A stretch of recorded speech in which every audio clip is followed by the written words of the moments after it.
I had been married to Ryan for just over 3 years. He showered me with affection, doting on me endlessly. Or at least, that's what I believed, until the day everything changed. It happened entirely by chance. I was cleaning out his office, something I rarely did, when I stumbled across a locked metal box tucked behind some documents. I'd seen it before, but never paid it much attention. This time, I noticed the key was already in the lock. Out of nothing more than idle curiosity, I turned it. Inside was a neatly stacked bundle of papers. The top sheet caught my eye immediately. It was labeled Companionship Agreement in clean serif font. My breath caught. I flipped through it. Dates, payment schedules, terms of intimacy. My name wasn't mentioned anywhere, but April's was. A 24-year-old woman, a sugar baby. The room tilted around me. When Ryan got home that night, I didn't. Wait. I held the contract out to him, my voice shaking with fury. "What is this?" He barely glanced at it. Then, with a casual shrug, he said, "Didn't your father cheat too? Your mom put up with it. I'm just having a little fun. Why can't you?" The rage I felt in that moment couldn't be described. I didn't cry, I didn't scream, I just shut down. That week, I sold the suburban house he'd put in my name. The Audi parked in our garage was gone the next morning. Every trace of our shared life, every photo, every piece of furniture, every memory, I erased it. Then I turned and walked away. He didn't return for 3 days. I didn't call. I didn't text to ask where he was or when he'd be back like I used to. I was done. Early on the 4th morning, I heard the front door open. I couldn't sleep that night. Too much tossing, too much spinning inside my chest.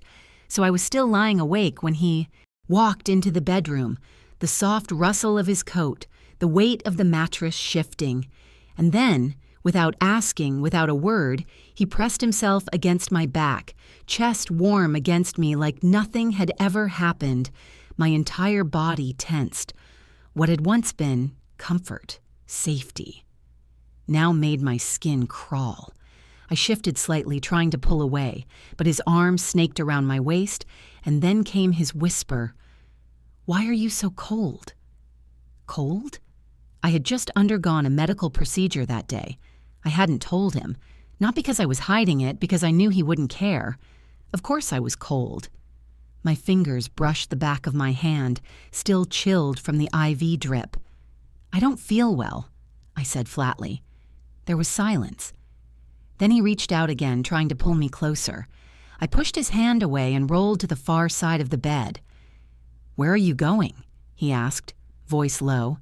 "To the guest room." Maybe it was the finality in my tone, but something shifted in his expression. "When are you going to grow up?" he snapped, irritation rising in his voice. "Why do you always have to throw a tantrum like a child?" The calm I'd been clinging to all week began to crack.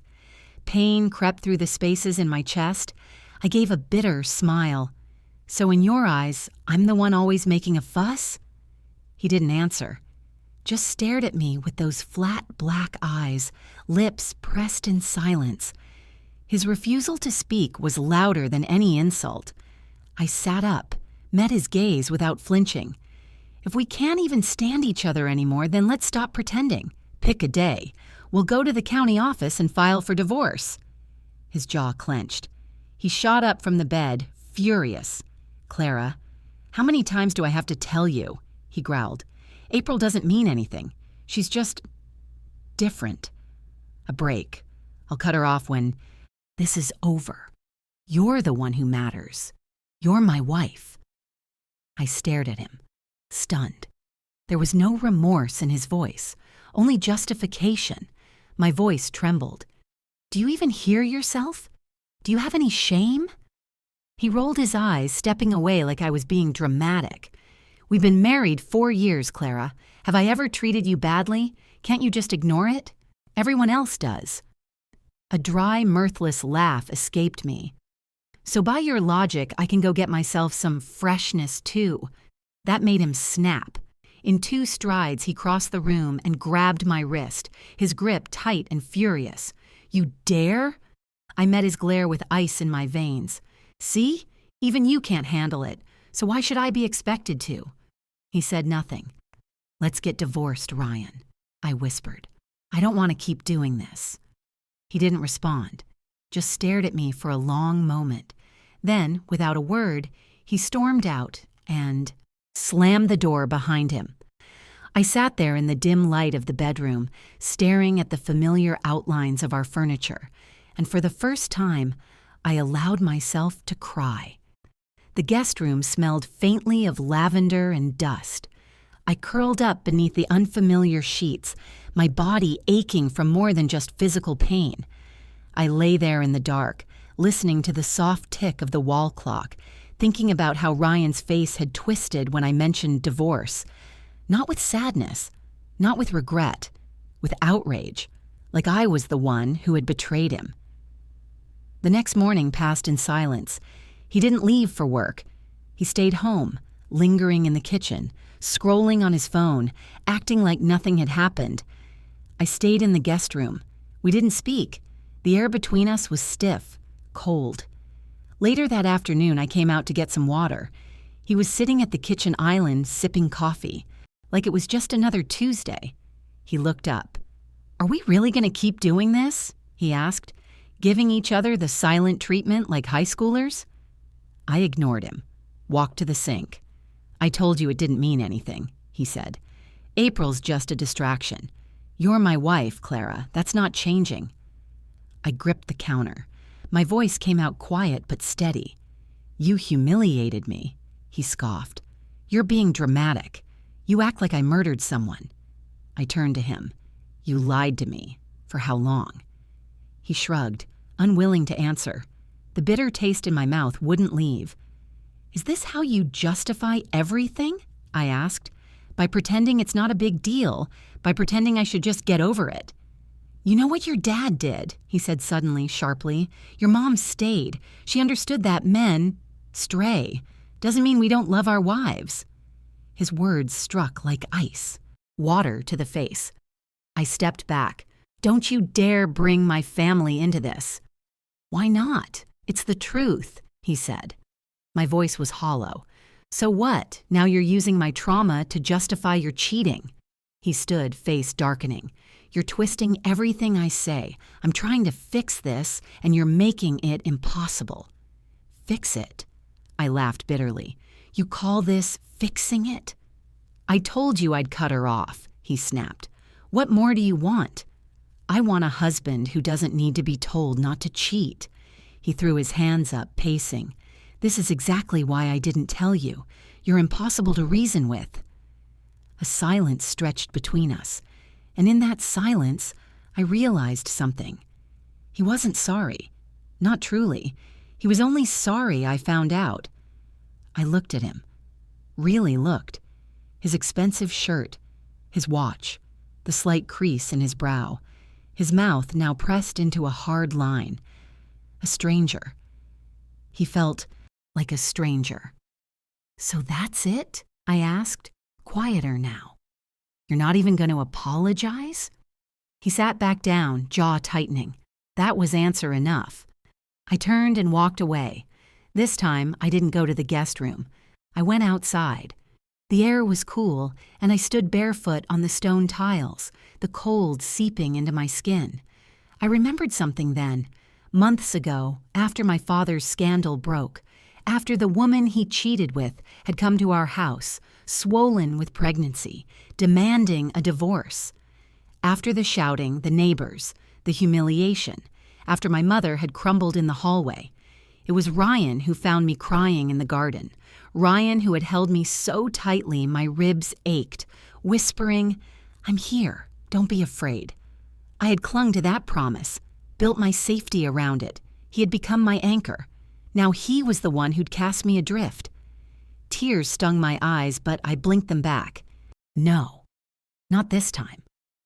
I walked back inside, straightened my spine, and closed the guest room door behind me with quiet resolve. Later that night, I felt a sharp pang in my stomach. At first, I ignored it, thinking it would pass. But it didn't. It grew worse, twisting, stabbing, stealing my breath. I stumbled toward the bed, gripping my side, and saw my phone glowing on the nightstand. Almost instinctively, I reached for it and called Ryan. It rang once, twice, then voicemail. His voice was gone, replaced by a robotic message. I hung up and clenched my jaw. Then, with trembling fingers, I dialed 911. I don't remember anything after that. The antiseptic smell hit me first. Then came the beeping monitors, the dry taste in my mouth, the heavy feeling in my limbs.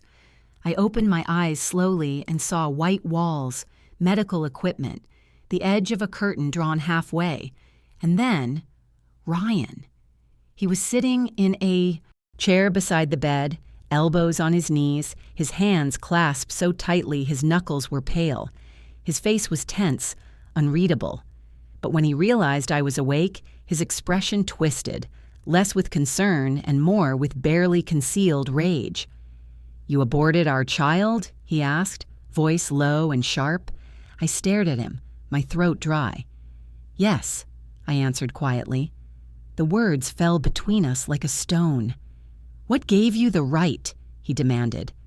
"That was my child, too." My head turned slowly on the pillow.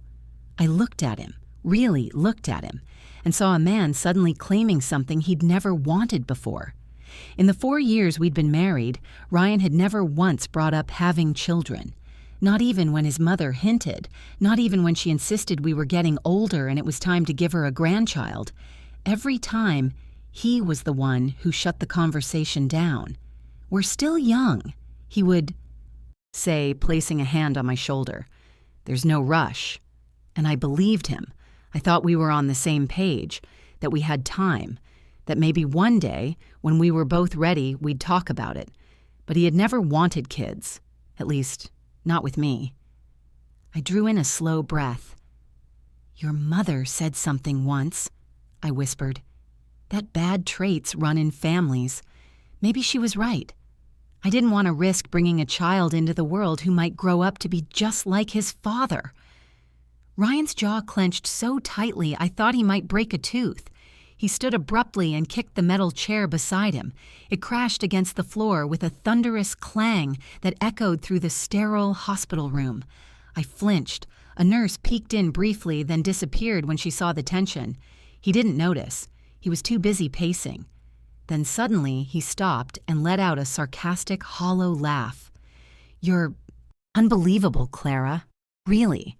I've never met anyone so cold." "Maybe," I muttered. "Or maybe I'm just exhausted." I turned my face to the side and closed my eyes again. I had nothing left to give. Time passed. Minutes, maybe hours. When I opened my eyes again, the chair was empty. Ryan had left. After I was discharged, I went back to the apartment. The silence greeted me like an old friend. I dropped my bag by the door and leaned against the wall, too tired to cry, too numb to feel anything real. That evening, my phone buzzed. It was my mother, Eleanor. She had been traveling through California's coastal towns after her divorce, finally enjoying the kind of peace she never had with my father. She didn't know the full story yet, just that I was in the hospital. When I answered, her voice was filled with concern. "Clara, what happened? Should I come back early?" I hesitated. "No," I said, gently. "Don't change your plans. You deserve this time." She paused. "Is it about Ryan?" I didn't respond. She let out a sigh, soft but knowing. "It's happening, isn't it?" I nodded, even though she couldn't see me. "Yeah, I'm divorcing him." There was another pause. Then in a small voice, she said, "I'm sorry." "You don't have to be," I whispered. "You showed me what endurance looks like, but I don't want to spend my life enduring." A quiet moment passed between us. Then she said, "You're braver than I ever was." I felt the corner of my mouth lift just a little. "You're braver than you give yourself credit for, too, Mom." After we hung up, I stared at the ceiling in the dark, trying to remember the last time I had felt something close to peace. I couldn't, but I knew now. I wouldn't settle for a life that numbed me. I had survived the storm. Now I had to walk out of it.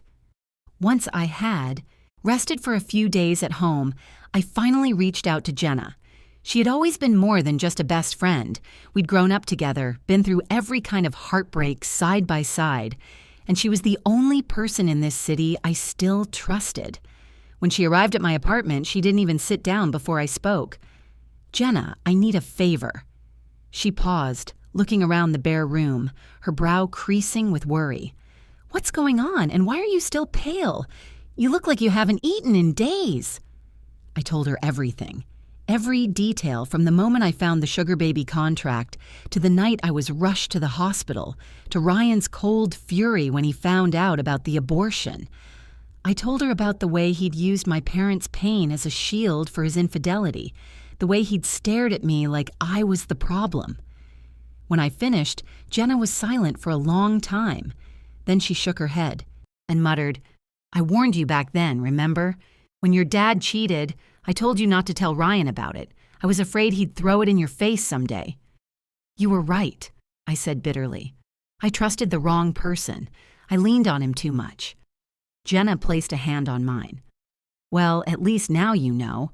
A man who changes his heart is like spoiled milk. Get rid of it before it poisons you."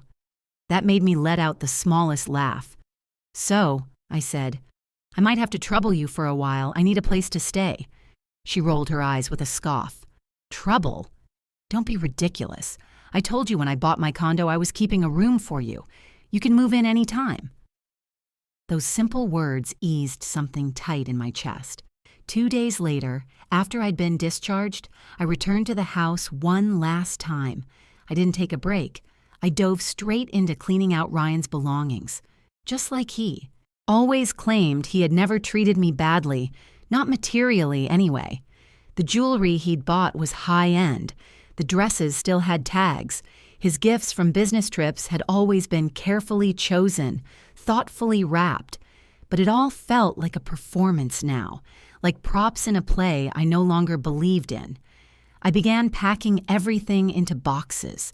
My hands moved mechanically until I opened a drawer and found something unexpected. A thick bundle of pink envelopes tied with a satin ribbon. Inside were handwritten letters, love notes, from the first year of our relationship through engagement, even after marriage.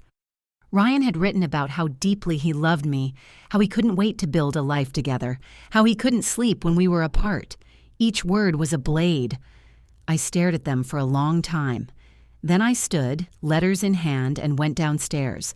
Mrs. Henderson, the housekeeper who had worked for us part-time for years, was scrubbing the hallway floor. "Can I borrow your lighter?" I asked quietly. She looked up, surprised, but didn't ask questions. She wiped her hands on her apron and handed it to me. I walked outside to the flower bed beneath the kitchen window. It was once my favorite spot in the whole house. I'd planted red tulips there, tended them through spring rains and summer sun. They were blooming now, vibrant and full of life. I crouched beside them, opened one of the envelopes, read the first line, "You're the best thing that's ever happened to me." Then I struck the lighter. The flame licked the edge of the letter, then devoured it. One by one, I dropped the rest into the growing fire. Mrs. Henderson came rushing out when she smelled the smoke. Her face went pale. "Oh, Clara, what are you doing?" she cried. "You don't have to do this. Don't burn things." That meant something. I didn't look away from the flames. "There's no point keeping things that no longer matter," I said softly. "Whether it's people or memories, if they stand in the way, they need to go." The tulips were gone now, scorched by the fire. But I didn't regret it. Ryan always knew that my mother had endured a miserable marriage, too afraid to walk away, but he never realized I'm not her. I can't even tolerate a single thorn in my side, let alone a betrayal that cuts this deep. When the flames died down, I stood and walked inside. It was time to erase every trace of the past. I called a professional cleaning crew that very afternoon. They arrived within the hour, 3 people in pale blue uniforms, armed with industrial-strength supplies. I stood to the side as they moved through every room, scrubbing down floors, walls, windows, erasing everything that had once made this place a home. Mrs. Henderson lingered in the hallway, watching them with worry in her eyes. "You really don't need to go this far, Clara," she said gently. Maybe this is just a phase. Maybe he'll come to his senses." I didn't answer. Later, she made the call. I heard her in the kitchen speaking softly into the phone. "Sir, I think you should know. She's clearing out the whole house. There's nothing left of her here anymore." I didn't ask to hear his response, but I didn't need to. He was on speakerphone. "Let her do whatever she wants," Ryan said coldly. "You don't need to update me about her again." I was standing just a few feet away. His voice sliced through me like a dull knife, but instead of hurting, it only confirmed something I had already known. There was no coming back from this. Later that evening, I packed the last of my belongings and left. I didn't look back. Jenna opened the door to her condo with a wide smile and immediately took my suitcase from me. "Welcome home." I exhaled, and for the first time in weeks, it didn't feel like my chest was caving in. Meanwhile, Ryan no longer even tried to hide his affair. April became his arm candy at events where I had once stood beside him, smiling politely for the cameras. Now it was her on his arm, dressed to perfection, basking in attention that used to be mine. Rumors spread quickly. Old acquaintances texted me with not-so-subtle questions. Friends from Ryan's side started pulling away. I didn't care. Every night, Jenna brought me the latest gossip she heard from mutual contacts. I listened, sipping tea or organizing my inbox, or, increasingly, selling off the remnants of my marriage. Designer handbags, diamond earrings, statement pieces I no longer had a reason to keep. "You're really selling everything?" Jenna asked one night, holding up a velvet box with a sapphire bracelet inside. "What else would I do with it?" I replied simply. "I can't walk away from a 4-year marriage with nothing. If Ryan won't divorce me peacefully, I'll probably have to sue. And if it comes to that, I might end up with just the papers. No settlement, no support." Jenna winced. "But you haven't worked in years. What are you going to live on?" I gave her a small smile. "That's why I'm selling the bags." "You're too damn logical for someone who's heartbroken," she muttered, half in admiration. I shrugged. The truth was, I wasn't heartbroken, not anymore. The pain had calcified into something colder, cleaner, a kind of clarity. "You know," I said, turning a ring over in my hand, "I used to believe in love, real love, the kind that lasts." Jenna looked up, her brows raised. "But now," I continued, "I think people love when it's easy. When life gets hard, they call it growth and leave." Jenna sighed. "I really didn't think Ryan would cheat. He used to worship the ground you walked on." "Love," I said again, but this time with a bitter smile. What does it even mean? Life is long. Who can really promise to love just one person forever? She didn't answer, but she didn't have to. I leaned back, arms folded behind my head, staring at the ceiling. My dad used to adore my mom. Wouldn't let her carry groceries, wouldn't let her wash a single dish. He once said he married her because she had the kindest smile he'd ever seen. Jenna listened quietly. "And then one day," I continued, "he told her she didn't give him emotional value, said living with her made him feel like a servant with no dignity, and then he hit her." She flinched. I watched him turn into someone I didn't recognize, and now I've watched Ryan do the same. I looked at Jenna, my voice quiet but firm. "You want to know what really broke me?" She nodded. "It wasn't the cheating. It was when he said, 'Didn't your dad cheat too?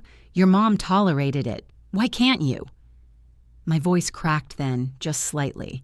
"My family's trauma is not a permission slip for his moral failure." Jenna's eyes filled with fire.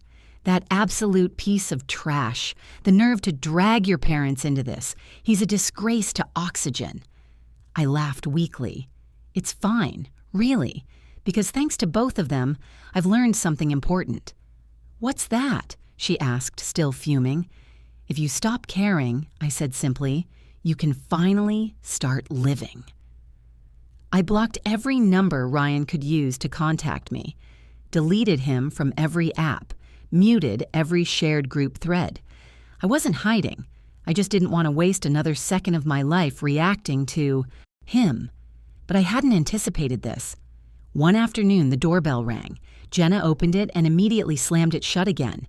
"What the hell are you doing here?" she snapped from behind the door. I heard his voice, low, furious. "Where's Clara? Tell her to come out." I paused the reality show I'd been watching and closed the laptop. My heart didn't race. I felt nothing. "She's not here," Jenna replied, standing her ground. "Try somewhere else."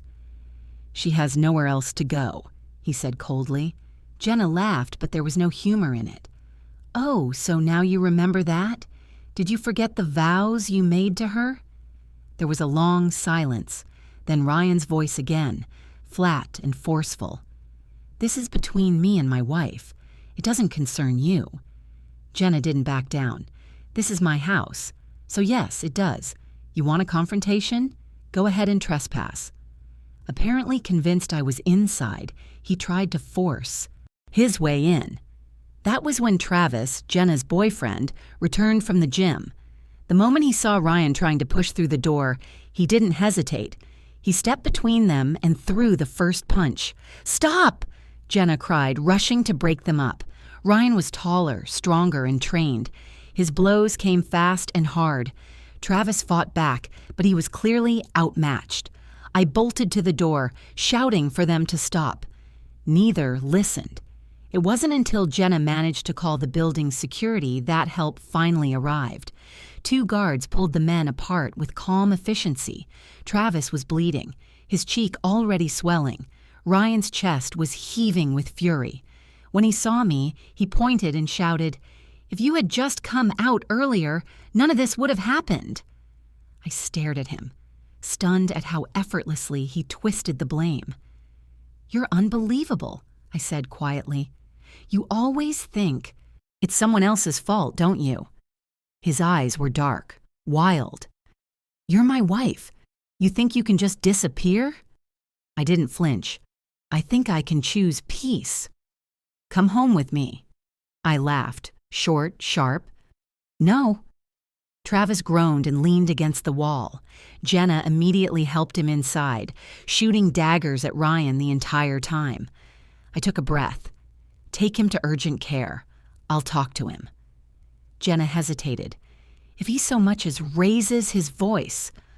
"I'll call the cops," I finished for her. I stepped into the elevator with Ryan. We stood in silence until the doors slid closed. He didn't say a word until we stepped outside. Then he gestured to the parking lot. "My car's there. Let's go home." I looked at him, expressionless. "Home?" I repeated. "You mean the place you brought another woman into? The place you filled with lies?" He opened his mouth, but I cut him off. "The day you cheated, Ryan, you forfeited the right to call it home." "I know I messed up," he said quickly. "I'll fix it. I'll end things with April. I'll do whatever it takes. Just give me another chance." There it was, the performance. But something had changed. I didn't feel drawn to it anymore. I didn't feel pulled by the gravity of his regret. "You want to fix it?" I asked. He nodded. "Let me ask you something." My tone was calm, almost gentle. "If you throw garbage into a trash can, would you ever reach in and take it back out and pretend it was clean?" Ryan flinched. He tried to recover. "So even if I cut her off, if I said I love you and only you, you'd still leave?" I tilted my head. "If you meant it, you wouldn't have to say it. You'd show it." He looked shaken, like my words had cracked through something. "You know what kept me in this marriage?" I asked. He waited. "Your love, or what I thought, was love. That's what I fought for. But now?" I looked him dead in the eye. "Now it just feels like settling, and I've never been the kind of woman who accepts less than what she deserves." He opened his mouth again, but the words never came. Later that evening, Mrs. Henderson sent me a picture. Ryan was in the yard, kneeling by the scorched flower bed, pulling out bits of ash and debris by hand. She'd written, "Ma'am, he still loves you," Are you sure you want this divorce? Please think it over." But there was nothing to think about. If I wavered now, I'd never climb out of the hole he'd put me in.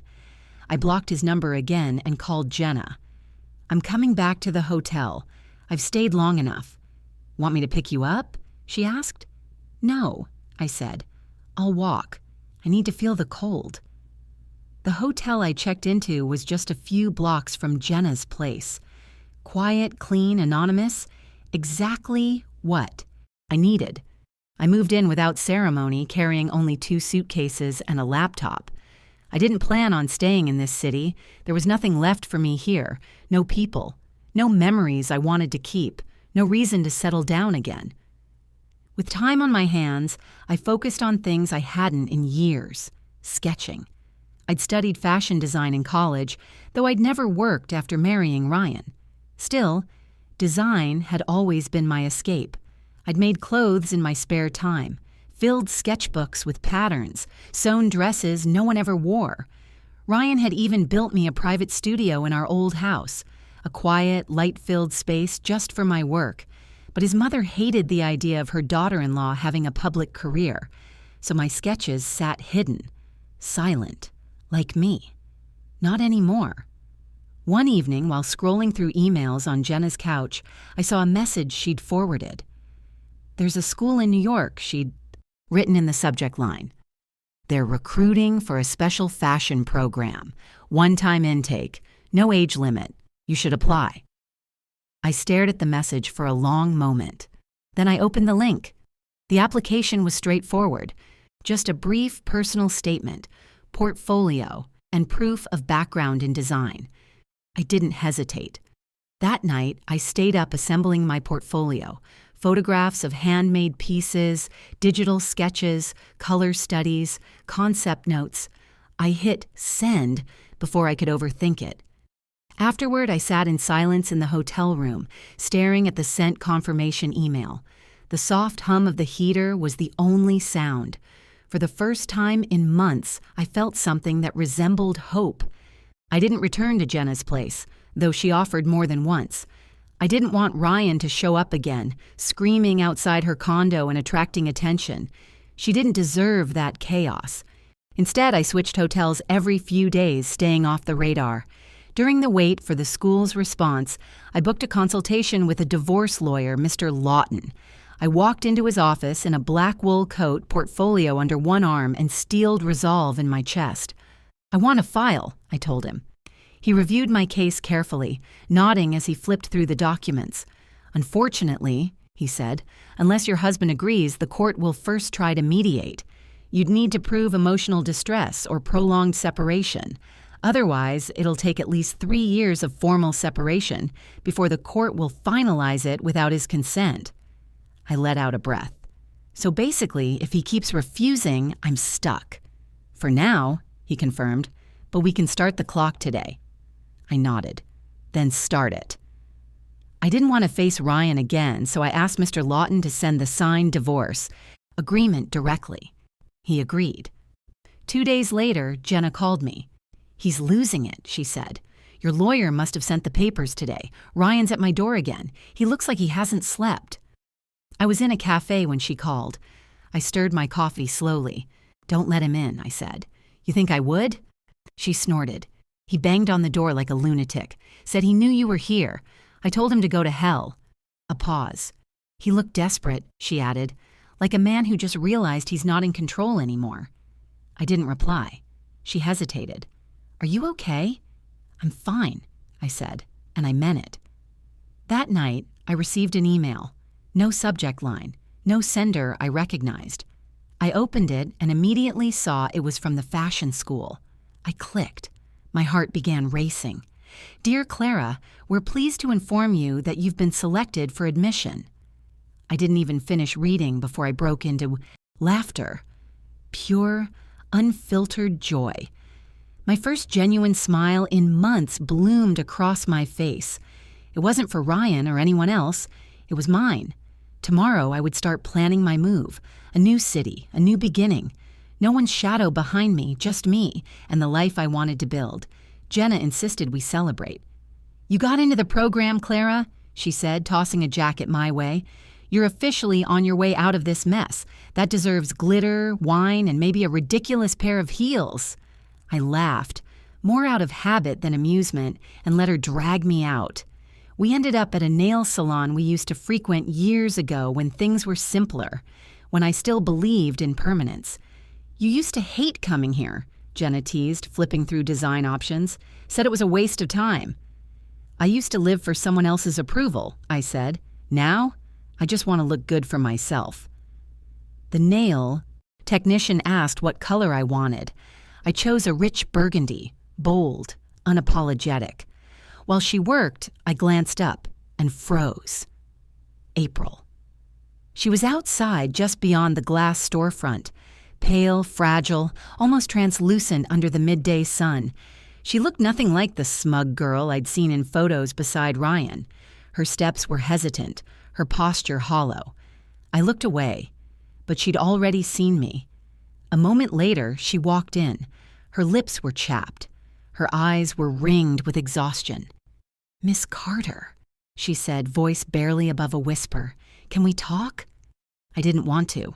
Everything in me recoiled. But when I saw her eyes, pleading, defeated, I sighed. 3 minutes, I said. "That's all you get." Jenna gave her a death glare as I stood. "I'll be right back," I told her. "Don't start a fight in here." April and I walked to a small cafe across the street. We sat down at a quiet table near the, window. When the server arrived, I ordered 2 coffees out of habit. April shook her head. "Just warm water. I can't have caffeine." I raised an eyebrow. She added, "I just had a miscarriage." The words hung in the air like smoke. I stared at her. Was it Ryan's? She didn't answer, just gave a bitter, almost self-mocking smile. "I guess this is karma," she said. "I sold myself for money. Thought if he took me to public events, if he paraded me around, it meant I mattered." She laughed softly. "But then one day he said to me, 'You're not even worth a strand of her hair.' He meant you." I didn't speak, didn't move. "I found out I was pregnant," she continued. "Went to the doctor alone. They said my uterine lining was thin. If I lost this one, I might not ever carry again." She paused, her voice cracking. "I wanted to keep it, raise the baby myself. But Ryan found out, and he personally drove me to the hospital, sat there until I signed the consent form, then he left." Silence settled between us.